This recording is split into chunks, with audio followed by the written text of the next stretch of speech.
এই সাগর থেকে ধরলেন? ওয়াও, এটা কি মাছ? বাম না? হ্যাঁ, আমাদের এখানে কাইলা বলে। কাইলা মাছ না?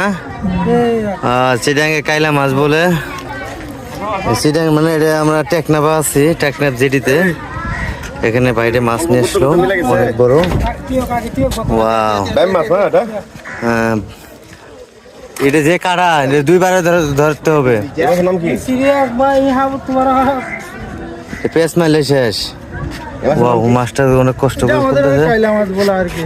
বাইলা মাছ, কাইলা মাছ, আমাদের লোকাল ব্যায়াম মাছ এটা ব্যায়াম মাছের মতন, লোকাল ব্যায়াম মাছের মতন। আমরা তো আরো ডেঞ্জার প্রচুর এটা কামড় দেয়। কামড় দেয়। দেখছো সাদা তো মাছ দেখছো? পোনাটা আছে। ঠিক আছে, তুমি তোমার মাছ আছে তো আসতেছে। কোক নিচ্ছে মতো বসো।